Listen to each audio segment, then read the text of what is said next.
एक आदमी ना बड़ा तंग करता था बस्ती वाले को, बाप रे बाप, इससे झगड़ा उससे लड़ाई, उससे लफड़ा इससे झगड़ा, यानी बस्ती वाला उससे तंग था कि मियाँ ये मरबे कि नहीं मरबे, परेशान करे दो। हाँ, हर आदमी परेशान था। एक दिन हुआ कि बेचारे को इसकी मौत का वक्त करीब आ गया, तो अपना बेटा को बोला, बेटा जा बस्ती नहीं सब घोरत बोले देवो कि मोर बार आखिरी टाइम छे और माफ़ी मांगबे हो तो तुम्हारा सबूत। हर घर में आके कह दिया कि मेरे बाप की आखिरी वसीयत है, अब वो मरने वाला है, आप लोगों को बहुत परेशान किया है, तो चलिए मेरे बाप को माफ़ कर दीजिए आप लोग। तो बस्ती वाला बोला फिर कोई ना कोई लफड़ा लाल भी आया, बस्ती वाला सब खड़ा रहा, सब बोले भैया माफ़ करे दे वो भैया मैं बहुत परेशान करे हूँ तो माफ़ करे दे, तुम्हारा माफ़ करे दे, अल्लाह माफ़ करे दे भैया, माफ़ करे दे, आखिरी टाइम छे माफ़ करे दे। तो सब लोगों ने कहा कि आखिरी टाइम है, ठीक है हमरा माफ़ करे दोनों, माफ़ करे दोनों, कोनो चिंता नहीं है। बोले भैया तुम्हारा माफ़ करे दिलो, बस एक वसीयत छे मोर पूरा करबो। तो बस्ती वाला बोला हाँ बोल की वसीयत छे। तो बोले भैया मोर वसीयत यही छे कि मोक सज़ा मिलना चाहिए, हम आप लोगों को सताए हैं, हमको सजा मिलना चाहिए। भैया जब मैं मोरे जाऊँ ना तो मोर पेटोत नहीं बांस घुसे दिवो आ खड़ा करे दिवो, बांस पेट में बांध कर खड़ा कर देना। हम कोई पूछेगा तो कह देना कि ये बहुत सताए थे बस्ती वाले को इसलिए सजा मिली है। तो बस्ती वाला बोला ठीक है, मरने वाले की वसीयत को पूरा किया जाए। वो मरने वाला मर गया। अब 2-4-5 आदमी बस्ती का खास आदमी जमा हुआ, बोला कि की करो, बोले नहीं वसीयत पूरा करवा है नहीं। एक तो बांस लाया, लंबा बांस लाया काट करके इसको इसका जिस्म में पूरा रस्सी उस्सी बांध के बांस में खड़ा कर दिया। अब बगले में था थाना, कोई जाके खबर कर दिया। आई पुलिस, बोला ये कौन किया? बोले अब्दुल रज़ाक, अब्दुल गफ्फार, मुन्ना चुन्ना यही सब किया। बोला इधर बोलो, सबको हथकड़ी पहनाओ। काहे किया ऐसा? बोला वो बोला तो बोला नहीं था ये कानून जुर्म है, वो हथकड़ी पहनाओ, जिम में बैठाओ, थाना लेके जाओ। बोला रे बाप मरने के बाद भी नहीं छोड़ा। इबादत करो तुम सदा अपने रब की, ये दुनिया किसी की हुई है ना होगी, यहाँ पर किसी की बनी ना बनेगी, मिलेगी तो 2 गज ज़मीं ही मिलेगी। एक आदमी सफ़र में है, इसलिए मैं कह रहा हूँ नौजवानों कि जिसकी ज़िंदगी अच्छी होगी इंशाअल्लाह उसकी मौत भी अच्छी होगी, उसकी मौत सजदे की हालत में होगी। इंशाअल्लाह जिसकी ज़िंदगी अच्छी होगी उसकी मौत मस्जिद में होगी। इंशाअल्लाह जिसकी ज़िंदगी अच्छी होगी उसकी मौत बिस्तर पे होगी। हम इमामत करते मस्जिद में, बच्चे पैदा होता है लोगों का, हजरत लड़का हुआ है, कोई नाम रख दिए। कहते ठीक नाम रख देंगे, ऐसा करो इसका नाम रखो मोहम्मद उस्मान। बोले नहीं बुढ़वा नाम है। तो हमने कहा कि तो बुढ़वा नाम तो कैसा नाम चाहिए? बोले कोई ऐसा नाम दिए जो जवान नाम हो। हाँ, हमने कहा कि ऐसा करो इसका नाम रखो लड्डू। बोला हाँ ये नाम अच्छा है। यही सब नाम तो चल रहा है अभी, लड्डू, पप्पू, चिंटू, मिंटू, पुंटू, सिट्टू, स्वीटी। अब वो क्या नाम चलता है अभी? देखिए पहले ज़माने में ना बड़ा ऐसा नाम होता था कि लोगत में अभी नाम का माने खोजिएगा नहीं मिलेगा। एक लड़का मेरा पैर दबा रहा था, 13-14 साल का बच्चा था, तो बड़ा अच्छा लगा। हम बोले बेटा तोर नाम की रे? बोले नहीं बोलूँ मुझे लाज लगो। हम के नाम बताने में लाज कैसी? बोलने की नाम छो? बोले मोर नाम छे फटकन। बोले फटकन के रखे हल्को नाम रहे? बोले मोर दादो। तो तोर दादोर नाम की रे? बोले मोर दादोर नाम रहे लटकन। बोले ठीक है वो लटकते रहे ती फटकते रहे वो बता कोई नाम है। एक निकाह पढ़ाने गए कलकत्ते में, मैंने लड़के का नाम लिख लिया, लड़की का नाम पूछा कि लड़की का नाम बोलो। तो एक लड़का बोला हजरत लिखिए। हम बोले बोलो, वो चुप हो गया। वो अपने बगल में एक साथी से बोला कि तुम ही बोल दो, हमको भी शर्म आ रही है। तो दूसरा नौजवान बोला कि हजरत लिखिए, लड़की के नाम लिखिए। हम बोले बोलो, वो भी चुप हो गया। दूसरा तीसरे को बोला कि भाई तुम ही बोल दो, हमको भी शर्म आ रही है। हमको भी शर्म आ रही है। वो तीसरा नौजवान भी बोला कि हजरत लिखिए। हम बोले अल्लाह का बंदा बोलेगा भी कि खाली लिखिए लिखिए बोलना, नाम बोलना, लड़की का नाम क्या है? तो भी चुप हो गया। एक दादा मियाँ थे, बूढ़े मियाँ, वो बोले कि हजरत काहे गुस्सा रहे हैं, लिखिए, हम बोल रहे हैं लड़की का नाम। हम बोले बोलिए। बोला लिखिए, लड़की का नाम है घोड़ी बेगम। हम बोले घोड़ी बेगम, ये घोड़ा घोड़ी निकाह पढ़ाने आए हैं क्या? बोले बहुत ही अफसोस का मकाम है। इसलिए ये मदरसा ये पैगाम देता है, ये हमारे उलमा ये पैगाम देते हैं, चटाई पर बैठकर हमारे उलमा पैगाम देते हैं कि जब बच्चा पैदा हो, बेटी पैदा हो, बेटा पैदा हो, अच्छा नाम रखो। ये नबी करीम जनाब मुहम्मदुर रसूलुल्लाह सल्लल्लाहु अलैहि वसल्लम का फरमान है कि बच्चे का, देखो माँ बाप का बेशुमार हुकूक औलाद के ऊपर में है, लेकिन औलाद के भी कुछ हक हैं, हुकूक हैं कि औलाद के हुकूक ये है कि जब बच्चा पैदा हो, ये बच्चे का पहला हक माँ बाप के ऊपर में है कि उसका अच्छा नाम रखो। लेकिन यहाँ नाम क्या बोलिएगा, ऐसा ऐसा नाम है ना, हम बोलेंगे तो आप लोग हंसी नहीं रुकेगी। हबुआ, छबुआ, टुप्पा, देखो नाम है। ये दादा लोगों का नाम रखा हुआ है। ये दादा लोग नाना लोग नाम रखते थे। घर में बच्चा पैदा हुआ, औरतों ने चिल्लाना शुरू किया, छुआ भैया, छुआ भैया, छुआ भैया, मांगे छुआ भैया। बोले नाम रखे दे। बोले दादा रखबे यहाँ नाम। दादा बैठक में बैठे हुए थे, ए दादा यहाँ नाम रखे दे। बोले आज कौन दिन छे? बोले आज जुमा छे। बोले यहाँ नाम रखे दे जुम्मन मियाँ। शनिचर को पैदा हुआ शनिचरा, इतवार को पैदा हुआ इतवारी, सोमवार को पैदा हुआ सोमवारी। अब मंगल को जो बच्चा पैदा हुआ, बोले यहाँ नाम रखे दे मंगरू, बजाबे डमरू। अब बुध को अगर बच्चा पैदा हो गया, बोले फाइनल नाम यहाँ नाम रखे दे बुधवा। अब जिस बच्चे का नाम होगा बुधवा, उसका कामों होगा बुधवा। देखिएगा, जिसका नाम बुधवा होगा ना, उसको बोलाइएगा इधर, जाएगा उधर। मदरसे की चटाई पर बैठकर उलमा यही पैगाम देते हैं कि अपने बच्चों को तालीम दो। अब तो अल्हम्दुलिल्लाह सुम्मा अल्हम्दुलिल्लाह हमारे बच्चे तालीम हासिल कर रहे हैं, वो चाहे वो स्कूल का हो, मदरसे का हो, कॉलेज का हो। अब अल्हम्दुलिल्लाह सुम्मा अल्हम्दुलिल्लाह लोग जाग रहे हैं, और अल्लाह करे जगे। नहीं तो याद रखें मुसलमानों, अल्लाह अकबर कबीरा, कुर्बान जाओ। तो बताइए गया कि इस शख्स की पहचान कैसे हो? भाई जनाजा पढ़ाना है, पहचान कैसे हो कि मुसलमान है? पैंट शर्ट पहना हुआ था, चेहरे पे दाढ़ी नहीं थी। तो लोगों ने कहा कि रे एक नी पहचानो सो यार पॉकेटो देखते कि कुछ छे, पहचान पत्र, आधार कार्ड कुछ छे। तो पॉकेट में हाथ दिया तो देखा कि पर्स में इसका आधार कार्ड है। बोला हाँ अब फाइनल है जावे कि ये की है। तो आधार कार्ड में देखा, आधार कार्ड में देखा, आधार कार्ड में देखा, यार नाम छे राजा। बोले बापे नाम? बोले बापे नाम छे आजा। बोले कन्ने है बेटा आजा खाजा ओरो छे। बोले नहीं समझो सो कन्ने की है बेटी। एक बूढ़े मियाँ बोले कि अच्छा परेशान ना हो तुमरा, एक आर तरीका छे, उपाय छे, उठा एकदम फैसला है जावे कि इधर कार छे कि उधर कार छे। अब क्या है वो उपाय वो हम नहीं बोलेंगे, अब आप लोग समझदार हैं, समझ गए होंगे, समझे गए ना? हाँ। मुसलमानों, नौजवानों, मेरे बच्चों, तुम क्या चाहते हो कि कहीं मेरा हादसा हो जाए, कहीं मेरी मौत हो जाए तो दुनिया मेरी पहचान, मेरी शर्मगाह को खोल कर देखे कि ये मुसलमान है कि नहीं है, ये नबी का कलमा पढ़ने वाला है कि नहीं है। अरे नबी, मुसलमान की शान तो वो है कि करोड़ों में एक मुसलमान होगा तो उसकी शक्ल बता देगी कि ये मुसलमान है, नबी का कलमा पढ़ने वाला। जिसकी जिंदगी अच्छी होगी उसकी मौत अच्छी होगी, जिसकी जिंदगी बुरी होगी उसकी मौत बुरी होगी। तो लोगों ने पहचाना, देखा भाई मुसलमान है। बोला बहुत अच्छा, चंदा करो। ती 50 टका दे, ती 50 टका दे, ती 50 टका दे, ती 100 टका दे, ती 10 टका दे।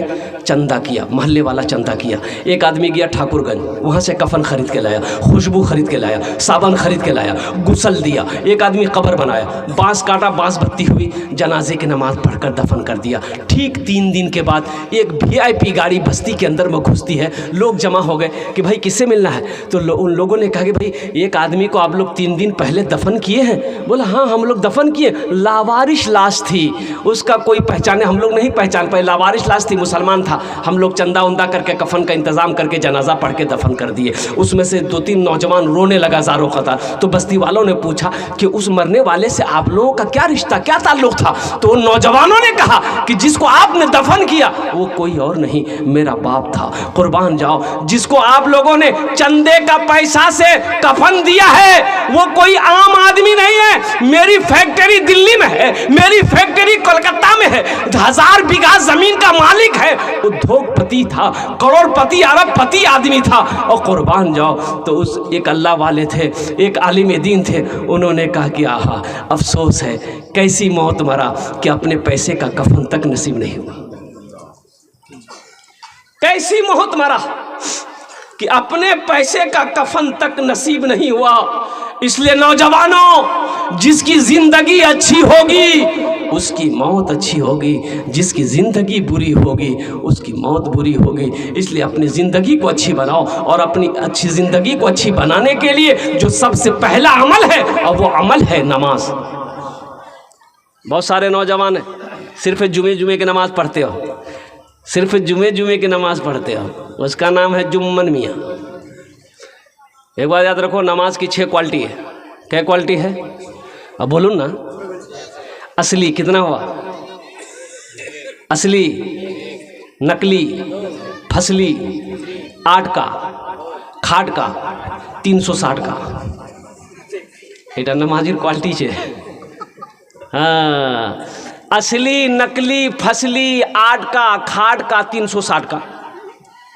असली नमाजी कौन है? असली नमाजी वो है जब अजान की आवाज़ कानों से टकरा जाए, वो दुनिया का काम हो चाहे जहान का काम हो, खुशी का मौका हो, गम का मौका हो, जब तक वो नमाज पढ़ नहीं लेगा उसे चैन सुकून नहीं मिलेगा। ये असली नमाजी की पहचान है। अल्लाह की बारगाह मैं दुआ करता हूँ, अल्लाह हमारे बच्चों को, नौजवानों को, हमारी माँ बहनों को, साथ ही साथ मुझे भी, या अल्लाह असली और पक्का सच्चा नमाजी बना। आमीन बोला था। और नकली नमाजी कौन है? नकली नमाजी वो है, समधी आया मेहमान, समधी पक्का नमाजी है। समधी आया, समधी की यहाँ मेहमानी, अजान हो गई, समधी बोला समधी अजान है कि ये नमाज पढ़ नहीं? हाँ पढ़ो ही ना, भी मुँह पढ़ो ही ना। ए बेटी टोपीटा को यहाँ रख लो, टोपीटा। अब टोपी ढूंढ रहा घर में, बड़ी मुश्किल से टोपी मिली, नमाज पढ़ लिया। समधी जब तक घर में रहा, समधी के पीछे नमाज पढ़ता रहा, और समधी जैसे ही घर गया टोपी उठा के रख दिया। ये नकली नमाजी। एक आदमी दिल्ली से आ रहा था, अब वो उसको बिहार आना था, पटना, टिकट नहीं है। बोले टिकट काउंटर पे जाएंगे, टिकट ले लेंगे, ट्रेन में चढ़ जाएंगे। अब वो जैसे ही स्टेशन पहुंचा, देखा कि इतनी भीड़ है काउंटर पे कि अगर टिकट लेते हैं हम तो ट्रेन छूट जाएगी, फिर 24 घंटा के बाद हमको वो ट्रेन मिलेगी। बोला नहीं, मैं टिकट चक्कर नहीं करूँगी, बगैर टिकट नहीं है, मैं ट्रेन चढ़े जाई, टीटी उसमें नहीं कुछ फाइन उन दे, कुछ करे लूँगी। टिकट नहीं लिया, टिकट लिया बगैर टिकट का ट्रेन में चढ़ गया। ट्रेन खुल गई, कुछ देर के बाद टीटी को देखा कि आ रहा। तो आदमी था बड़ा चालाक, बड़ा होशियार, बिहार का आदमी था। बोला अच्छा तीहोश, बैग खोला, चैन निकाला, चैन खोला, बैग खोला, एक चादर निकाला, ट्रेन में बिछा दिया, नियत बांध लिया, अल्लाहु अकबर। टीटी के बगल में खड़ा हो गया कि सलाम फिर भी टिकट लूँ। ये कनखी से देख लिया टीटी खड़ा है, बस सलाम फेर लिया, फिर नियत बांध लिया, अल्लाहु अकबर। यानी टीटी को ये मौके नहीं देता था बोलने का। टीटी भी समझदार था, वो समझ गया। बोला कि बाबू मैं समझे कि तोर पास टिकट नहीं जोगना। पढ़ती नमाज का तेला पर हुई थी, जब तक मैं टिकट लूँ नहीं, छान से हिलूँ नहीं, मैं पलथी मार के टीटी बैठ गया। हाँ, ये भी बिहार का था। दिले दिल सोचा कि ती कन्ने जाबो मुख पता है ना, बस ये सलाम फेरा, नौजवान फिर नमाज पूरी करके सलाम फेरा, खड़ा हुआ, जोर से बोला नियत करता हूं मैं 200 रकात नमाज की, दिल्ली से लेकर पटना तक। अल्लाह अकबर। टीटी भाग गया, बोले आज टिकट नहीं लूंगी, नमाज पढ़ते रहते। हाँ, नमाज के बोलो ना काज आछे, काज के बोलो आमार नामाज आछे, का नमाज के बोलो ना काज आछे, काज के बोलो आमार नामाज आछे, काज के बोलो आमार नामाज आछे।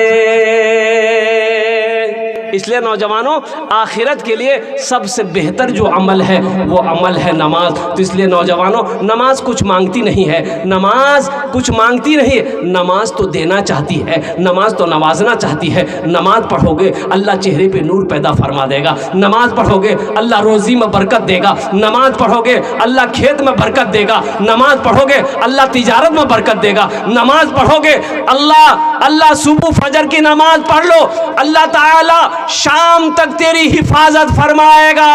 इशा की नमाज पढ़कर सो जाओ, अल्लाह सुबह तक हिफाजत करेगा। तो इंशाअल्लाह 5 वक्त की नमाज वहद करो, इंशाअल्लाह वादा करो कि हाँ हमसे भूल हुई है, हम सिर्फ जुमे की नमाज़ पढ़ते हैं, 5 वक्त की नमाज़ तो नहीं पढ़ते हैं। तो मेरे नौजवानों, एक बात याद रखो, अल्लाह ने 24 घंटे दिए हैं, दिन और रात मिलाकर 24 घंटे। कै घंटे भाई? भाई बोलो भाई, कै घंटे? 24 घंटे। मेरे बच्चों, 24 घंटे के अंदर में क्या 1 घंटा हम अल्लाह के लिए नहीं निकाल सकते? भाई 1 घंटा अल्लाह के लिए निकाल सकते हैं? वो अल्लाह जो हमें खिला रहा है, वो अल्लाह जो हमें पिला रहा है, वो अल्लाह जो हमें मीठी नींद सुलाता है, वो अल्लाह जो हमें मीठी नींद सुला कर फिर जगाता है। अभी देखिएगा ना, अभी एक हादसा हुआ, अभी तो कई तारीख को मैं रांची में था, एक हादसा हुआ और गाड़ी में जा रहा था और देखा क्या कहते हैं कि रास्ता जाम है, तो गाड़ी रोकी गई। क्या हुआ भाई? बोले एक्सीडेंट हो गया। वो एक्सीडेंट हो गया, ओ हो 2 लड़का, बड़ा खूबसूरत हट्टा कट्ठा नौजवान लड़का मोटरसाइकिल लेके जा रहा था, एक्सीडेंट हो गया। और कुर्बान जाओ, और एक्सीडेंट इतनी बुरी तरीके से हुआ था कि दोनों बच्चों के परखच्चे उड़ गए थे, कहीं जिस्म का एक टुकड़ा यहाँ है, कहीं पाँव वहाँ है, कहीं हाथ वहाँ है, कहीं सर वहाँ है। अल्लाह अकबर कबीरा। इसलिए मेरे बच्चों, नौजवानों, देखो हम ये नहीं कहते कि तुम तस्बीह लेके मस्जिद में बैठ जाओ, लेकिन कम से कम 5 वक्त की नमाज है, नमाजों की तो पाबंदी करो। गुनाह करते वक्त ये सोचो, दुनिया की कोई मखलूक देखे या ना देखे, मेरा अल्लाह देख रहा। ये मोबाइल में कम गुनाह हो रहा है? बोलो, गुनाह हो रहा कि नहीं हो रहा? अरे गुनाह हो रहा कि नहीं हो रहा? तुम दरवाज़ा बंद करके कोई नहीं देखिए, मिनी दरवाज़ा बंद कर लूँ, खिड़कियों बंद कर लूँ, कोई नहीं देख ले। अल्लाह देखोगे नहीं देखो? अरे अल्लाह देख ले कि नहीं देख ले? हाँ, मेरा तो अल्लाह तो पूछेगा, मेरे बच्चों कि दुनिया से आया है, मेरे लिए क्या लाया है। गांव वालों ने देखा एक नाले में लाश पड़ी है, गांव वाले जमा हो गए, कैसे मियाँ कैसे? बोले नहीं पहचाना उसे। बोले निकालता। अब 4-5 नौजवान नाले में कूदा, उस लाश को निकाला तो लाश की शक्ल बदल गई थी। ऐसा मालूम हो रहा था कि मरे हुए 2-3 दिन हो गया, इसको फूल गई लाश। तो अब गांव वाले सोचे कि भाई कैसे समझ में आएगा, पहचान में तो नहीं आ रहा कि इस गिरद के कोई गांव का नहीं है, पता नहीं कहाँ का है। अब ये हम लोग अगर इसकी कफन दफन कर देते तो अच्छा रहता, लेकिन बात यहाँ पर आ गई कि ये पहचान में तो आए पहले कि ये मुसलमान है कि नहीं है, ये इधर का है कि उधर का। भाई पहचानना होगा ना, अरे जानना होगा ना, तब ना जनाजा पढ़िएगा। अब वो रहेगा तो जनाजा पढ़िएगा तो गड़बड़ ना हो जाएगा भाई। अब ये इधर का उधर का, इसलिए कि ना दाढ़ी है, ना टोपी है, ना कुर्ता पाजामा है, पहचान में कैसे आएगा? पहचान में कैसे आएगा? देखो ना, टी शर्ट वो भी पहनता, टी शर्ट तुम भी पहनते हो, वो भी दाढ़ी नहीं रखता, तुम भी दाढ़ी नहीं रखते हो, वो भी खड़ा होकर पेशाब करता, तुम भी खड़ा होकर पेशाब करते हो। हाँ, उसका नाम भी मंटू, तुम्हारा नाम भी चिंटू, तो कन्ने पहचाने जावे। पहचान जावे? अरे बोलो ना भाई, पहचान में जाएगा? कुर्बान जाओ।